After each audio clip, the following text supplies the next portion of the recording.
Today's pour is Blanton's Bourbon. On the nose, you'll find creamy vanilla, caramel, butterscotch honey, and a touch of baking spice. The palate is all sweet caramel, brown sugar, citrus, toasted oak, and a bit of rye spice. The finish, medium to long with a warming blend of oak, spice, and vanilla. Cheers. So, nice. We always do that, and then we always start with cheers. Cheers to you. All right. Well, I'm gonna smell it first. What did it say? I'm always looking for that baking spice because I'm just kidding. I can't pick out a baking spice. I'm excited because I have a true bourbon drinker. I am trying to get better at it. I mentioned my wife is the real bourbon drinker, but what do you notice? I think it's pretty good. I mean, with Blanton's, so every Blanton's is a single barrel, so they can be kind of wildly different. And I have a Blanton's open at my house right now that I'm afraid to finish because it's like the greatest bottle I've ever had of Blanton's. Mm-hmm. And they say when you have that really good Blanton's bottle, you get like a little banana in the taste. Oh. Or like a that's like their signature kind of thing, mm-hmm. from what I've heard. Not calling myself an expert, but I am compared to other people. So yeah, I think this is pretty good. Do you get any of that? Like kind of that? I mean, I guess it's like kind of like a tropical thing. It tastes tropical, but I don't know that I would have put banana in the profile. I'm real easy to suggest things too. Like when it says, hey, here's what you're going to smell on the nose and here's what you're going to taste. I mean, if someone says, hey, you're about to taste like lasagna, I'm going to somehow in my brain find lasagna and a sip of bourbon. You know what I mean? Yeah. But I do like sitting and doing the tastes at the distilleries where they have like the wheel, mm-hmm. where you can so the suggestions are all over the place, and those are helpful. Yeah. We do them in my basement. I think I told you. Yeah. My wife will set up and she does them too. But I'll ask her, will you set me up a blind taste test? And she'll put like 5 little glasses, and then a couple of us will go down there and not know what everything is, mm-hmm. which is good because a lot of times if you're drinking something that you know is like a hard to get bottle, it tends to taste better. Yeah. Because you've worked for it. And how do your friends, it's your neighbors that come over, right? Sometimes neighbors, sometimes other friends. Like my kind of whole way of approaching bourbon in my basement, I've got a bourbon bar and I like collect bottles is like I don't have any bottles that are unopened intentionally. Mm-hmm. Like I have some that I was just kind of waiting for somebody to come over, but whenever somebody's over, it's just like, hey, this ain't no dress rehearsal. So tell me what you want, let's do it. So I mean, I feel like sometimes I'm a little like reticent to finish a bottle if mm-hmm. it's really, really good, or if I know I can't replace it.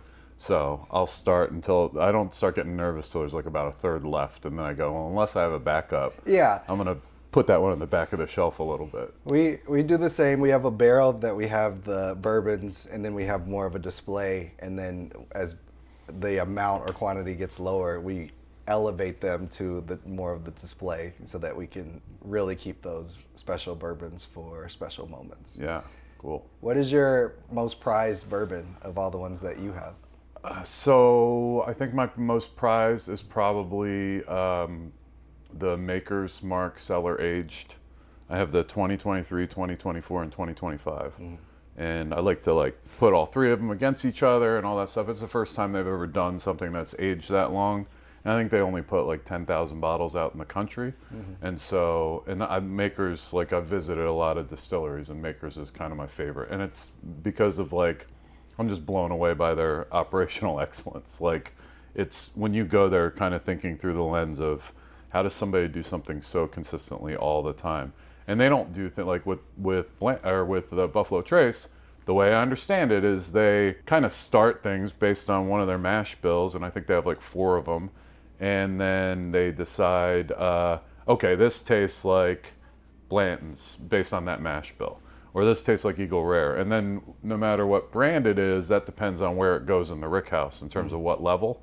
And so they leave it there at that level of the rick house, and then it becomes what they think it was going to be. At Maker's Mark, everything's Maker's Mark. Mm-hmm. And so they rotate where the barrels sit in the rick house, different levels, so that everything has the same experience.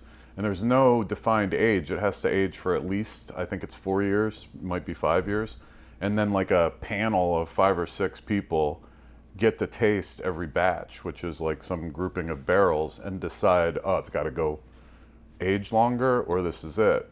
And then all the variations, including the cellar age. The cellar age is like 12 to 13 years, or I think it was 11 to 12, and now it's 13 to 14, or whatever it is for the new ones. But they've never done that before, so that's a long way of saying that's my prize one. This is another one, that the double oaked from Woodford Reserve. My wife got that for me for Christmas, and so I brought that to taste as well. The first guest to bring their own bourbon. I feel like since we're in the infancy of your video podcast, that that should be part of it. No, I appreciate you can make it optional. No, I definitely appreciate it. One thing that I'm thinking, though, is you're not from Kentucky, correct?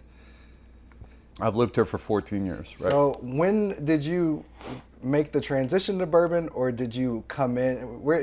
Can you remind me again? Did you come from Florida? I was in Florida for 15 years before this. So did you like bourbon before you came to Kentucky? My drink, like at an open bar at a wedding, you know, because I like light beer, but you know, it was like if I was to drink any sort of liquor, it was Jack Daniel's usually, with like Diet Coke.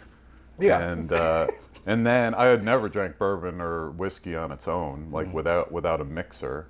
But then I moved to Kentucky, and you know, at the time, I think now it's 95% of the world's bourbon, but it was 96% when I moved here, of the world's bourbons made here in the state. And I was like, well, I still drink Jack Daniel's sometimes, but it's like off to the side which Jack Daniel's is technically allowed to call itself bourbon, but it's really smart branding to say Tennessee whiskey, I think. Yeah, well, isn't that what qualifies bourbon as bourbon? Like it has to come from Kentucky and go through the U.S. Okay. I thought it was the limestone in Kentucky. No, I mean that's kind of one of the things in Kentucky that what's the word I'm looking for, that like distinguishes it in some parts. I'm not sure if that's all through the whole state. Down where they have those caves, and you know, Makers especially has that limestone wall.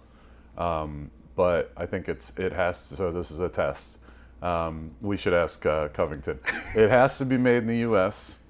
It has to be at least 50% corn in the mash bill, and it has to be aged in a used, that's not the word, charred oak barrel for at least, it might not be at least, I think it's at least 2 years or whatever. But those, I think, are the 3 things. There might be 1 or 2 more things. I like bottled and bond because there's a couple more things that it has to be. It has to be 100 proof, exactly.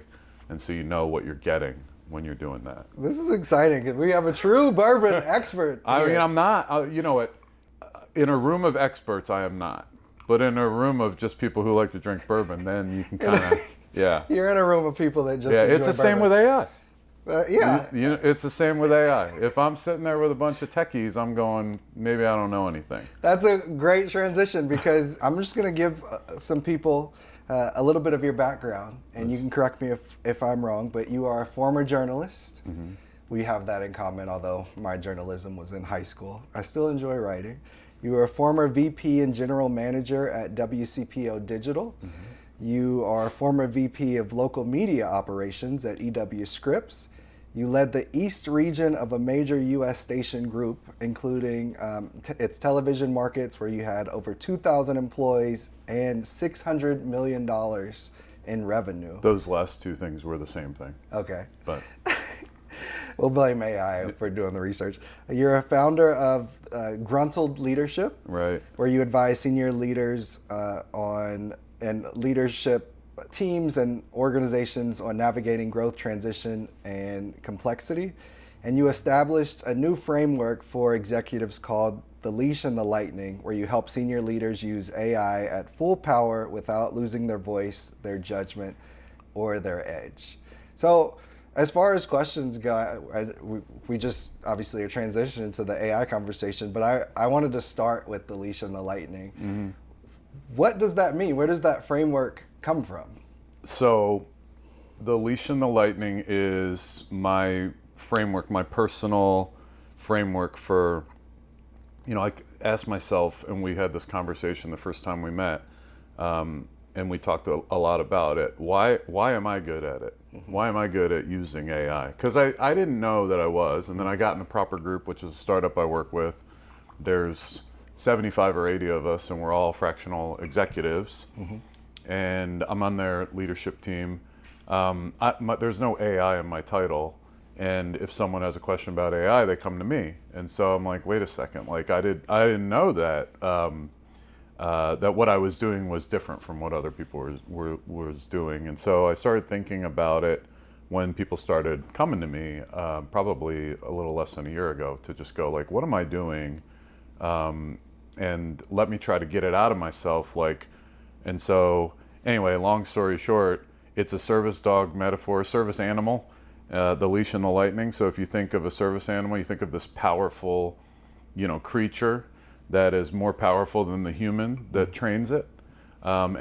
Except the human that trains it obviously is more strategic, knows exactly what it needs to do to train it, knows the outcome that it wants, where that service animal doesn't know until it's been trained. And then the leash for me is, the handler would be what I'm calling the person using AI.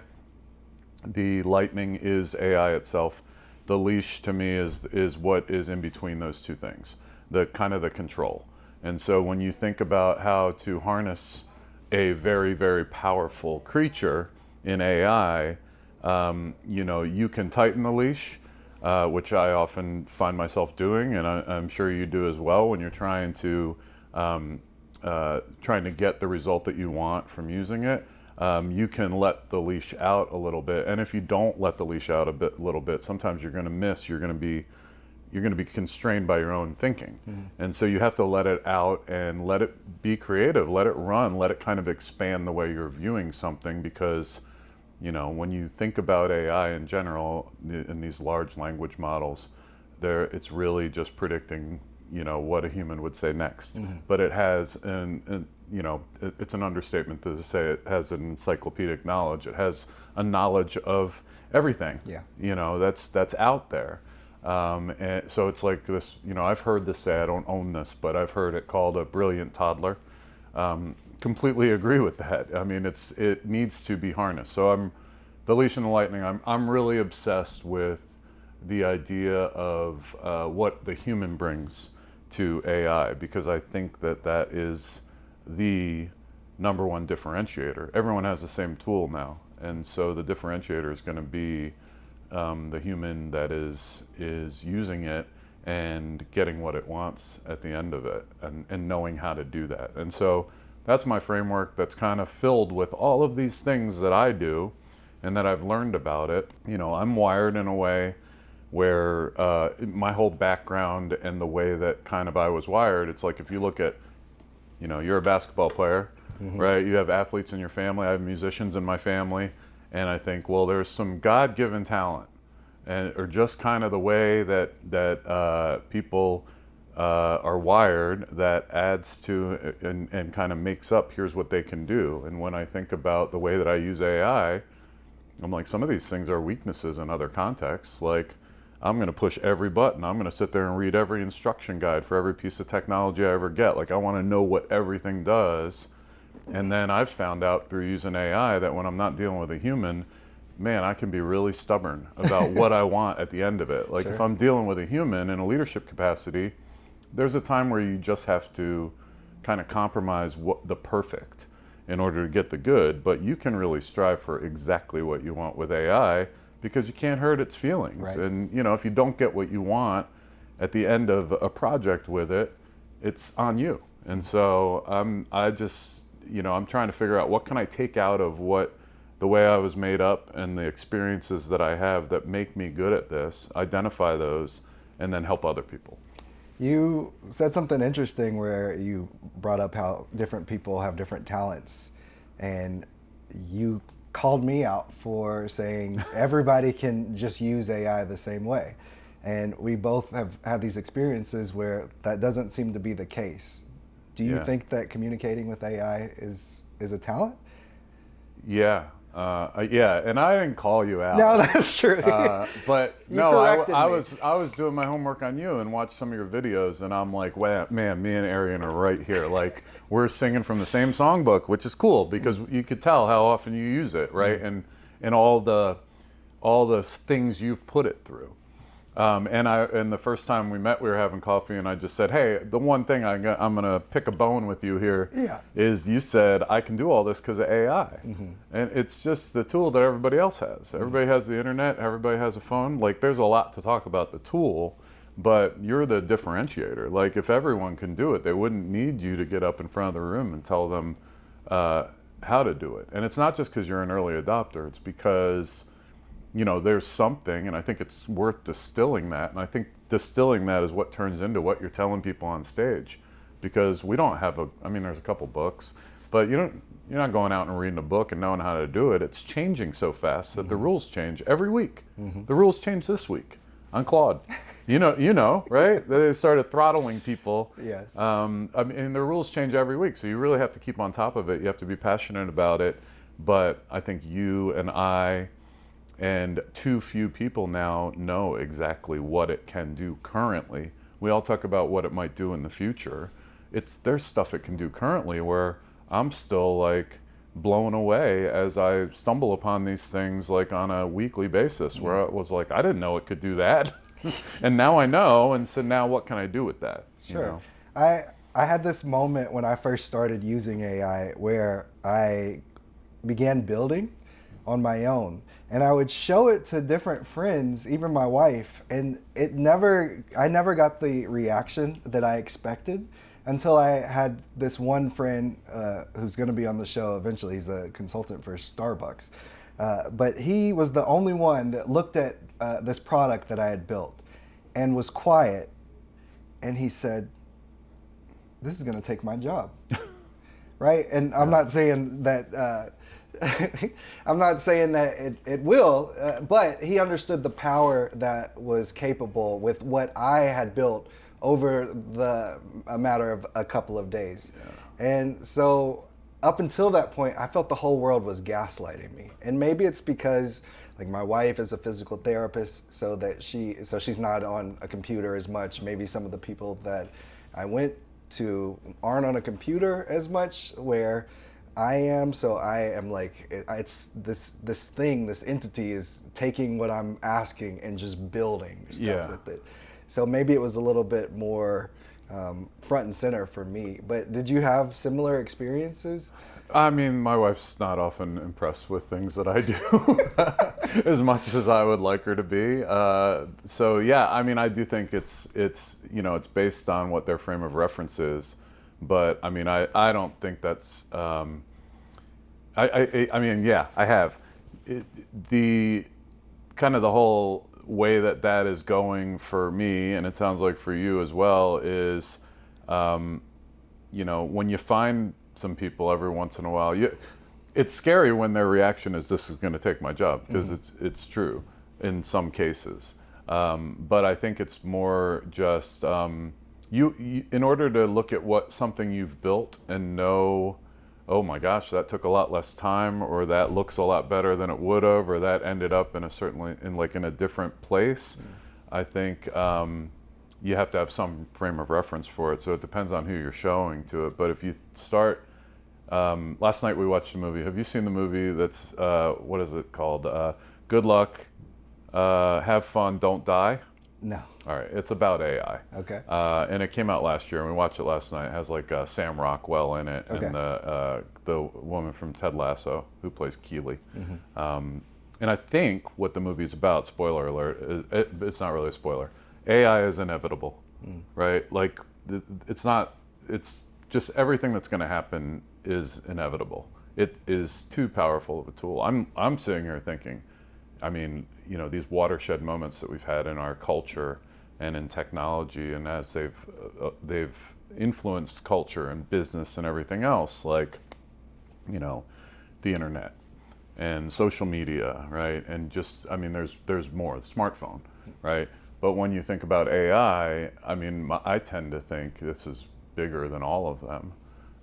because I mean, maybe it's not. Maybe it's just like recency bias, but it just feels like everything all of a sudden becomes possible through technology, like in a way that it never was. Like we're past the Jetsons at this point, you know, which is a cartoon from my youth. No, I know the Jetsons. I do know the But Jetsons. well, I mean, we're past it, and so I think that movie was just kind of saying it's inevitable. So when someone is saying like, "Oh, this is going to take my job," like that's a signal to say, you know, whose jobs it's not going to take. It's not going to take the people's jobs who learn how to use it, you know, because then that's your job.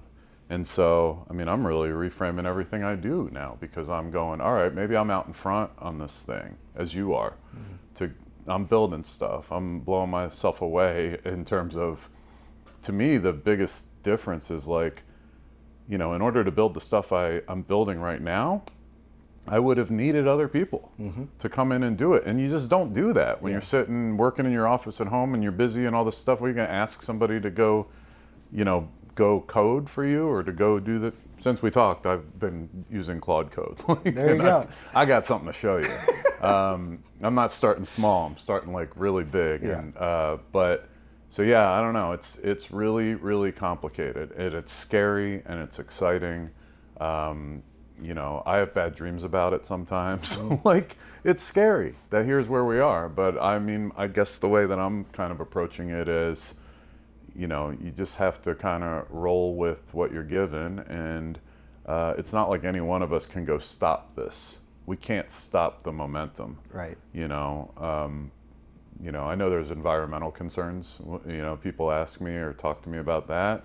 And I'm going, you know, there's a lot of things being shared all over the internet that are like, you know, videos that turn absurd and, you know, all of these deep fakes and all of this stuff. And I'm like, that's the stuff in my mind that we're boiling the ocean with. Yeah. You know, and I'm like, you know, I'm actually looking to, I don't want to, I'm looking to say, how do I help businesses? How do I help myself, you know, find my second act after a long career with one company? Like, so I kind of look at what can I use it for, but at the same time, you know, I want to also be a good steward of the planet. So I don't know. It's complicated. It's very complicated, and I have had people ask me about the environment concerns as well. But I look at the people like Dennis Hassabis, who's leading Google, and Dario Amodei, who's leading Anthropic. And if you listen to how they speak, I feel like we're so fortunate that it's researchers that are leading this company, because it's difficult to tell without where a person's heart really is. Yeah. But they truly seem to care about the impacts on the world and how they call out their own concerns of the technology that they're pushing out. And I have this thought that as far as data centers and the impacts that it's going to have on the environment, that like that's temporary, because AI will help clean that up. You know, I am with you as far as the social impacts that it will have, where people do have actual concerns about losing their jobs, where people are, I think you were in media, we're getting to a point where we're not going to be able to trust what we see. Yeah, I think we're there. I don't know how our society adapts to that. Yeah. And I struggle, because there's these moments where like there's fake stuff that could happen, but then there's also real things that could happen, but people say that that's fake. Yeah. And all of these things are what cause me to have nightmares on. Yeah. One thing that you said about how being front runners in it, I think what separates me already as an employee for a large company was that I already had the idea that I'm not defined by my specific role. I lead a team of HR analysts, and my thought has always been, I'm not just an HR team lead. Like, I can go out and do stuff, and AI has amplified that in ways that I could not imagine, where if I have ideas, even if they're tangential to HR stuff, then I can go out and now build the software that will make things more capable. And so I think that I hear a lot that people that embrace entrepreneurship are really set to thrive in a world of AI. Do you get that sense as well? Yeah, I mean, in my career, you talked about WCPO Digital. That was a first of its kind thing in the country, and it was a startup. And when I started it, that's why I moved here with Scripps. I was working for them in Florida and moved up here in 2012 because of that, to start that business. And I had to Google at the time how to write a business plan, you know, and so that whole project, which was, you know, 5 years, it was the most fun part of my career up until now. I'm having more fun now. Not to take anything away from that, but it really woke my entrepreneurial spirit, you know, being able to say, like, I used to say to my team, you know, I had a team of like 35 people, and we were just kind of trying to break the mold and break the business model of what we were doing. And I used to just say to them all the time, like, we could do anything we want. Yes, we can try anything we want. Like, we should say no to good ideas so we can do all the great ideas, because there's a finite amount of time that we have to work on it. But anything we want, any idea, we just have to figure out, how do we tie that idea to our strategy that we've already developed, right? How is it going to get us to the outcomes that we want? And so we just had a ton of fun, and that's what I'm doing now. Like, I have this entrepreneurial streak, and you know, it's interesting what you said, because you do need that sort of foundation to know what kind of problem you're solving. When you sit down and try to create a piece of software or create a tool, you know, you can, like, my background as a journalist, you're doing this right now. You're you know, asking people questions to expand your horizons more, among other things, right? But you're adding to your knowledge base. You're a lifelong learner. I'm a lifelong learner. That helps. But you need to understand what problem you're solving when you start creating a product or creating a solution. And the best way to understand what problem you're solving is to experience that problem. And so the things that you can probably make right now with, like, the shorthand of all shorthands are the things that you've directly experienced. What am I solving for? And I feel like I'm blessed with a background where, personally, where I've had a lot of incredible experiences along the way, and encountered a lot of problems to solve. And just go now, well, oh, how do I attack this one? How do I go after this one? And so that's what's kind of fun about it, because it is all entrepreneurial. I mean, each little one has its own little business plan, and I'm literally 5 or 10x more productive, maybe even more, than I have ever been in my life, because I have a tool that allows me to work on my own highest and best use. You know, I figure out how to cut time out of my day. And I know we talked about this last time.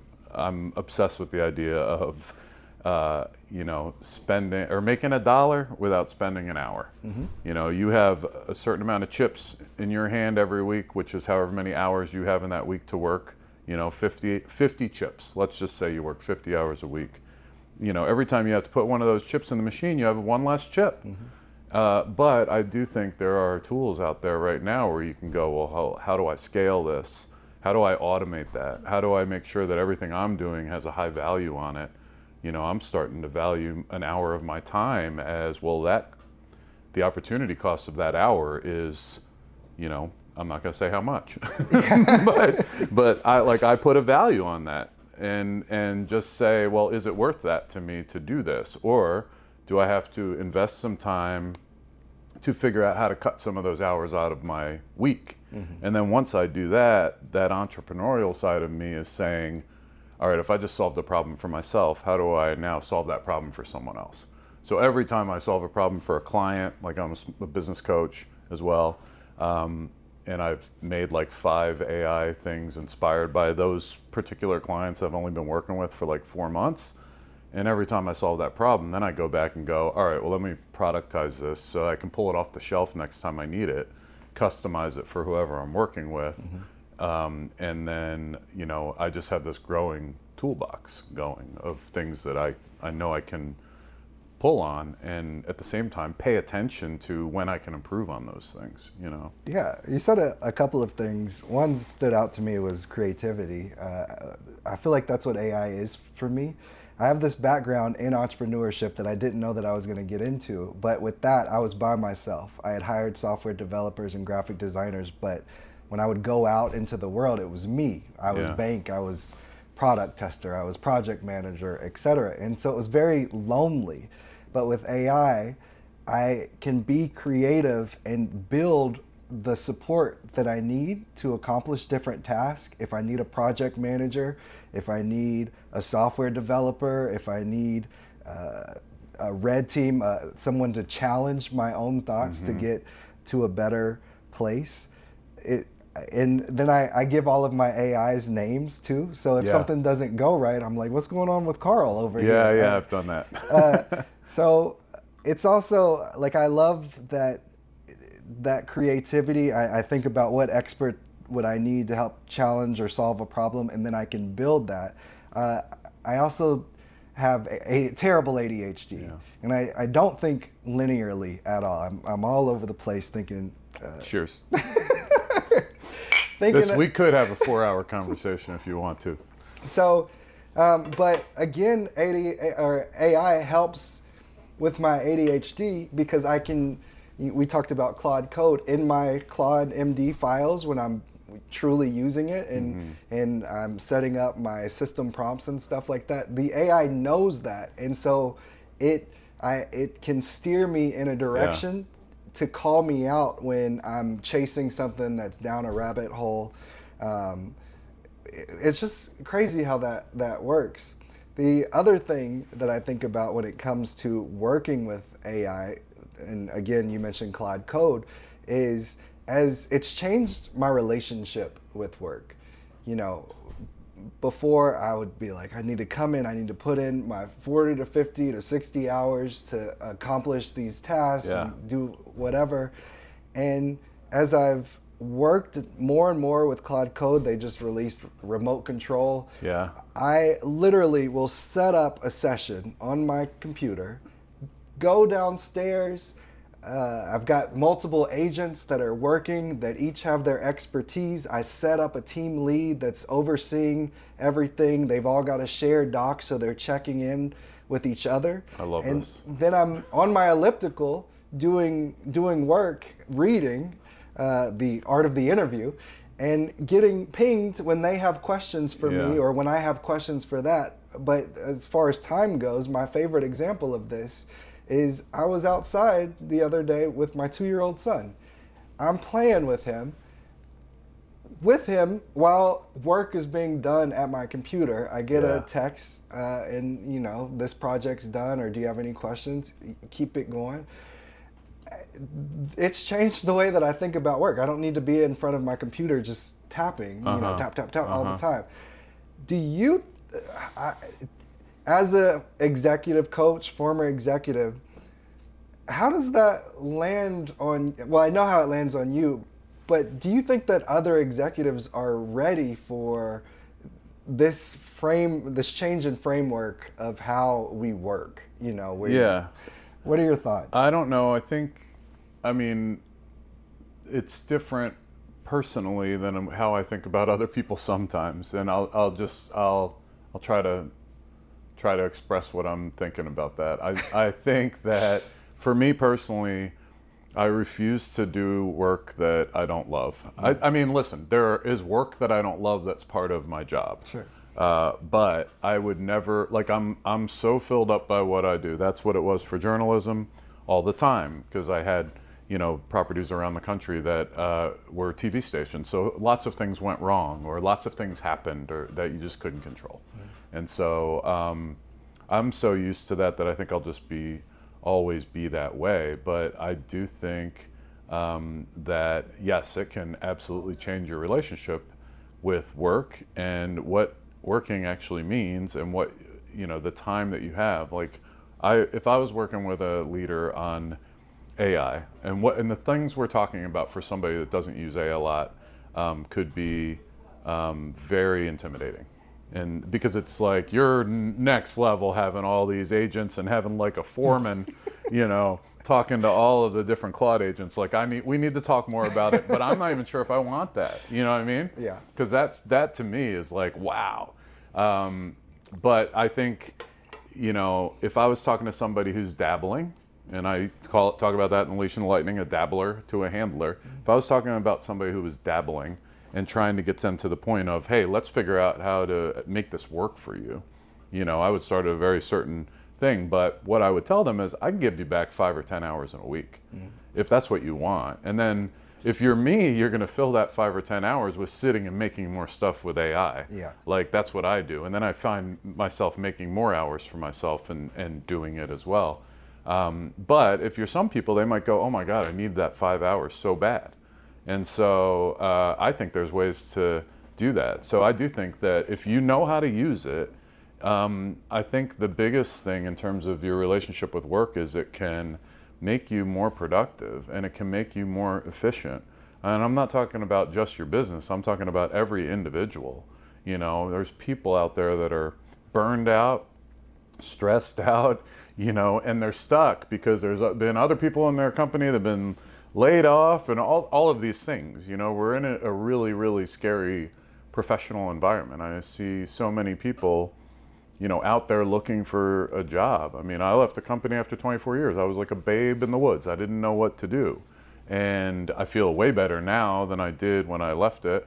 I just had never gone and like looked out the window or talked to people and that sort of thing. But boy, what I would have been able to do if I had these tools today, just 3 years ago, like I'm just going, man, I could have like multiplied myself.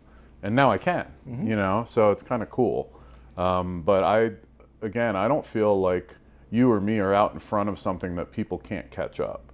I do feel that, there are going to be people who figure out how to get what they want out of it. It's the ideas are going to win at the end of the day. If everyone can code, is that going to put coders out of a job? No, because people are going to need to clean up people who haven't done it right. Because like I'm doing end-to-end testing on this big piece of software that I've built, and my end-to-end testing involves my personal makeup, which is, if there's no other humans involved, I know exactly what it needs to look like at the end. I want everything to be styled the same. I want it to be consistent.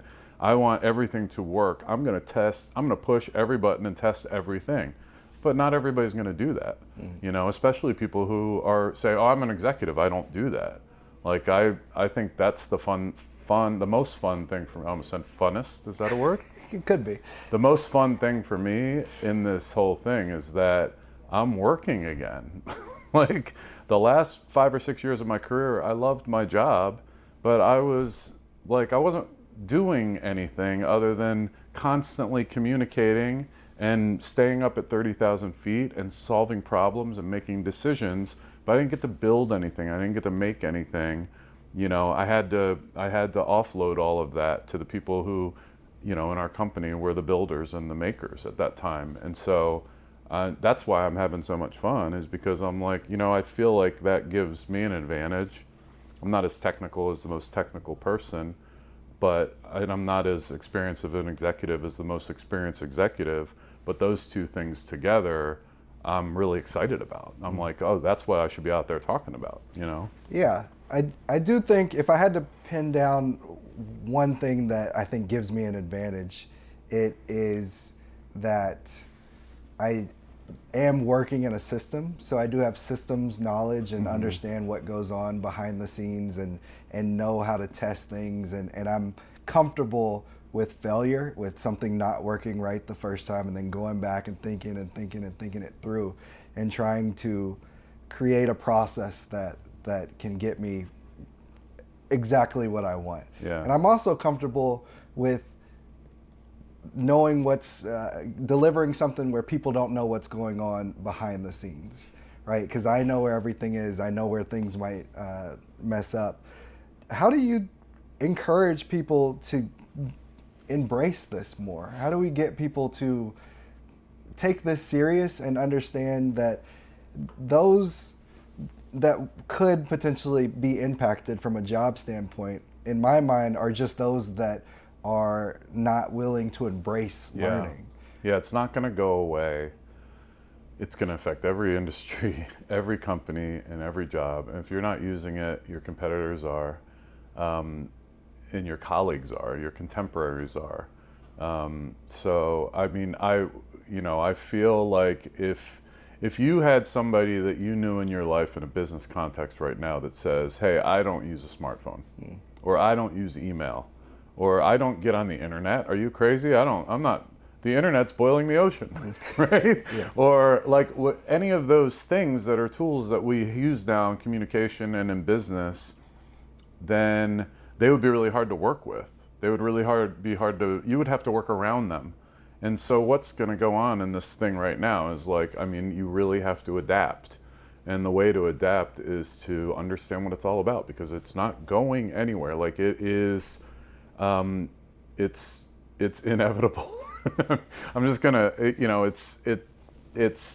I can't see any other thing. I have some concerns that I talked to you last time about over access. I think we're in the world right now where, even though things can get pretty pricey with AI, there's a lot of free access, and then even, $20 a month for most of the models for, it's pretty generous on some places, like ChatGPT is generous for $20 a month. Claude is not really. It's getting less.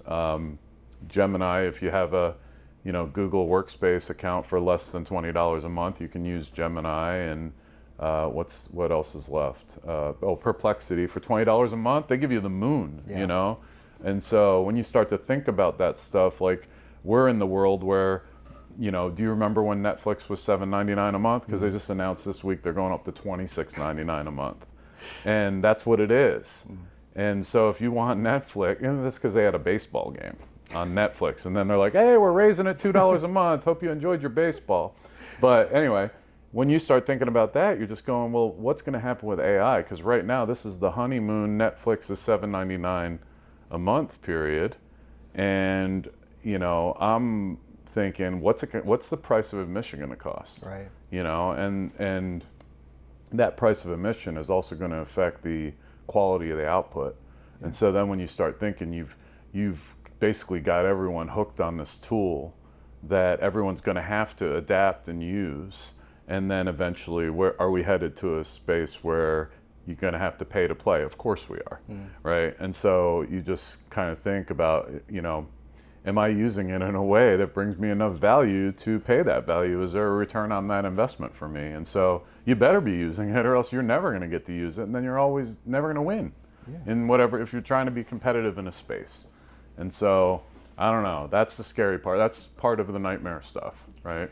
Yeah, I going back to the researchers that have given us this tech, I think it's incredible that it's only $20. And it blows my mind that, as far as we know, you and I have the same access to intelligence that Jeff Bezos, Elon Musk, as far as we know, that we have the same level of intelligence. And for me, that is incredible. Like, I don't think people understand how powerful of a tool intelligence is. Yeah. Right? What's possible when you have this thing that you can brainstorm and work with and get ideas and get feedback and push and challenge and as former executive, you can now build on your own without having to delegate to a team, and you can see how ideas play out. There's so much there, and I agree that it's not always going to be this way. Well, I mean, I'll get a little bit conspiratorial just for a minute, but I don't even think this is a conspiracy. I think it's true. There's a subreddit called "Is This AI?" Have you seen it? Mm-mm. So, I mean, I used to be good. Everyone was good at like, oh, there's only 3 fingers on that hand, right? Determining what was AI and what wasn't. And now Gemini is out with like the nano banana and all these things. And it's getting a lot harder to say, is this AI or not? And, I'm having a really hard time distinguishing. And in about the next release for almost any of these, it might be indistinguishable. In video, it's a little bit further behind, but not a year. It's not a year. In a year, you won't be able to tell whether a video is AI or not. Right. There's an uncanny thing, but you can't put your finger on it. But anyway, if you ever look at that subreddit, in the comments, you'll see a lot of people going, oh, this is AI posting this so that we can teach them how to make it undetectable. And I'm like, yeah, that tracks for me. That's absolutely true. They're crowdsourcing what they're building, and that's the same goes for prompts, and the same goes for the tools we're using. We're teaching that small group of people that has access to that. They want us to have access so we can teach them how to make all the money with it. So I do think that we're at a moment in time, because that's the scary future part, is like we're crowdsourcing innovation right now using the tools that they have built and put out in the world, and all of the best ideas are going to be owned by someone else, because we're looking at does anybody read the terms of service? I uncheck I don't want to train the model. Right. Or you might be on an enterprise platform or contract, but I think that's the scary part to me, is that what happens once we've trained it enough. I read today, have you been paying attention to, what is it? It's OpenAI is kind of backing off of their video generator that they were tied into with Disney. Yep. And the reason is because they want to focus on robotics with that. And they literally said they want to replace physical work, instead of virtual work. And when you start to think about that, you're like, well, yeah, of course they do. And so that's where all that power is going. And then what happens when we can start like crowdsourcing that? So it is, I think the best way to kind of mitigate that for the future and kind of take advantage of the present and control what you can control is to start paying attention. What would you say to somebody who, is just starting out and going, I'm way, way behind. What should I do? What should I do? How do I start? What would you say? Pick up the tool and start asking questions and seeing what you can do with it. I've never been so unafraid to learn now. My wife walked in one day and she said, I thought you were taking the night off when I was at my computer. And the only difference that I could point to was that I had a bourbon in front of me. And I said, do you see this? Like, this is my night off. But because you shouldn't try that at 10 a.m. Because I'm sitting there excited to learn how to use Claude Code, learn how to use this new technology that's taken a break from the other AI stuff that I'm doing. And I think that that's the only way for people to embrace it, is to remove the fear. Understand that it's not Google. You said I had to Google this thing. In my mind, I'm like, I don't even use that term anymore. I don't Google, I perplex. Same. People still, I have theories on why they think that it's still like Google or whatever, and they haven't embraced the potential. Maybe it's because the interface that we're using hasn't changed since 2023, so they can't see, they just see a box that we type into. They don't see the PhD level of intelligence in different areas behind the scenes. But that's the only, pick one tool. Don't try and pick all of them, but pick one tool and start challenging yourself to learn how to embrace it. And I think that's where you can see what it's capable of, but it throws some darts too when you just start asking it questions, because I'm of the, that bias that AI has, where if you ask it for something, it has a bias to completely expedite what you've asked it for, to get you off its plate. And so if you say, hey, Claude, or hey, Chat GPT, show me this or give me this, it's going to give you everything it thinks you want, and then be like, what's your next question? Should be on a different topic, because I just gave you everything you asked for.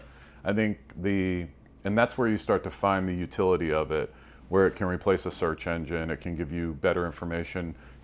Based on how you ask the question, you're going to get more of the result you want. I think that real learning where you have control and power over it is by starting that conversation with it and trying to keep yourself in the driver's seat, or you're not at the drive-through window and saying, hey, let me get a burger with fries, and that's going to tell you all about a burger and fries, right? Yeah. You're actually in the driver's seat, and it's helping you get to where you want to go, and so you're staying in control of that conversation. If I say to any LLM that I use, any AI that I use, follow my process, because of the system prompts and the training I've done, it knows exactly what I mean when I say that. And I'm a little disheartened sometimes that I have to remind it Right. to follow my process. Sometimes I have to go, look, I just want an answer. You don't need to follow my process. But the process for me is I'll just start in the middle. I'll just start by saying what I want. And right now I'm not really worried about running out of tokens. So someday this might become a thing. But I'll just start by saying, hey, here's what I want, follow my process. So it knows that I mean ask me questions one at a time. And I'm always going to give it more context than what it needs, because I'm pouring everything in my brain out. I want to make sure that this has my name on it, whatever I make with it. So when I say follow my process, it starts asking me questions, and it always starts high level, just like an executive coach, just like a journalist, right? It's what's the outcome you're looking for? What are you trying to do? Who are you trying to speak to? What's the topic? Yeah. Whatever that is. And so I just start answering, and I brainstorm, and I give it more context than it needs, and I just type away, and then it asks me another question because it knows I won't allow it to create something until I've given it permission, which means it empties my brain out first, and then it does it. And it also kind of switches modes sometimes when you're doing that, because it knows, okay, I can't just give it, and you can pull it back once it does too. That whole thing we were talking about last time, right? The picture of my kids that I was showing you. Learning about the iterative nature of prompting AI is that you can't make a mistake. Yeah. Whatever you say, you're just creating a different path that it walks down, and you can back it up. And in some models like Perplexity, you can literally erase that prompt and replace it with a different prompt. Yeah. And I love that.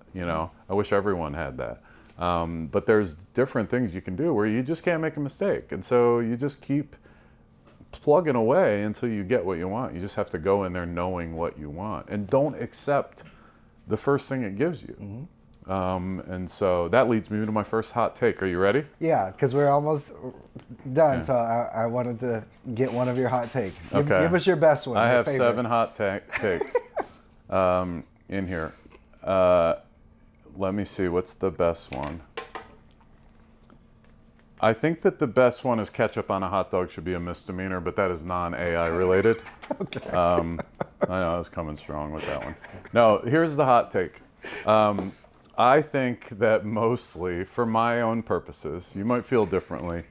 I made Sam laugh. I love it. I think that mostly prompt libraries are garbage.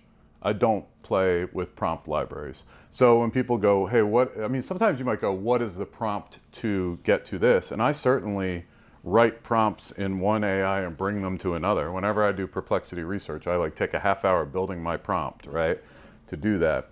But prompt libraries are mostly garbage. I have to come strong because it's a hot take. No, so I just feel like it's like having a GPS. Like before a GPS, even though it's great, before we had a GPS, we knew how to drive everywhere. We knew how to follow directions. We knew how to look for landmarks. We knew how to do, and we remembered. And now, I could hardly make it home from here if I didn't have a GPS in my car, even though we're 10 minutes from my house. That's just the way it is. And so prompt libraries are the same thing. They don't teach you anything. Right. It's just like, hey, say exactly this, and that's the password, and they'll let you in the door, and you may or may not get what you want. But if you don't get what you want, you need to be able to reject that. And you need to be able to ask for what you actually want and know how to do that. So that's my hot take. I can't stand prompt libraries, and I think that there's a whole world out there of prompt engineering, and it's not going to be necessary, especially as all of the AI companies get a lot smarter and continue to advance what they're doing. Yes. So Dave's takeaway from that is don't just go to a prompt library. Practice building your own prompts. I am educating attorneys at the Northern Kentucky Bar in partnership with the Northern Kentucky Bar Association. on prompt engineering. And one of the things that I always say is that the best power users of AI are just those that can communicate with it. Yeah. And by using a prompt library, which is just a book of prompts available where they do the thinking for you about an outcome that you might want to have. It's just text blocks. Yeah. They take away that learning piece. I agree. There are times where I come across something that stands out with me. Yeah. And it has made me wonder if I should read through some prompt libraries just to kind of extract some ideas. But that's what you're doing. You're not using a prompt library. You're learning. that's true. Right? Yes. I like that hot take. I guess I'll end on my hot take. Do you put ketchup on a hot dog? I do, and mustard. I'm sorry that I called you out. Red's opening week was this week, so I doubled. It's like the one time of the year I eat a hot dog, so I double layered the ketchup. My hot take is that a lot of people are going to miss out on AI because they are underestimating the value that they're going to get in it in the long term because they're sticking with what's easy. There's this paradox. I had this conversation with a friend recently. There's this paradox where she said that she didn't want to use AI to do something because she already knows what she needs to do and what needs to happen. And I sit there and I listen to that, and I'm like, I said my friend, it's my wife. I just didn't want to, I didn't want to call you out multiple times, Tally. But Tally was saying that she can go out and research, let's say, planning a trip. She has to do all this planning a trip. She puts all this effort into planning a trip. And she's like, I got to book the flight and all of that stuff. And she's like, and I just don't have time to learn AI because I have these things to do. And in my head, I'm like, if you just learn AI once, then it will forever do all of those things and you'll always get that time back. Yeah. But there's that friction in the beginning of learning something new that's easy and that's taking away from your ability to do something that's much more powerful in the long run. That's my hot take. Yeah.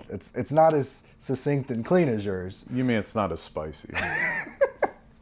Yes. No, that was good. Well, this is great. This is great. Yeah, when you get somebody that loves AI as much as you do. I mean, I'm telling you, I want to be your first guest that comes back. Well, deal. I want it to be Dave Peterson returns, like on there's some podcasts out there where they go through the whole cycle of all their guests and then they go, well, like, look, we've got to do that again. We didn't scratch the surface on things. There's just so much. There's so much.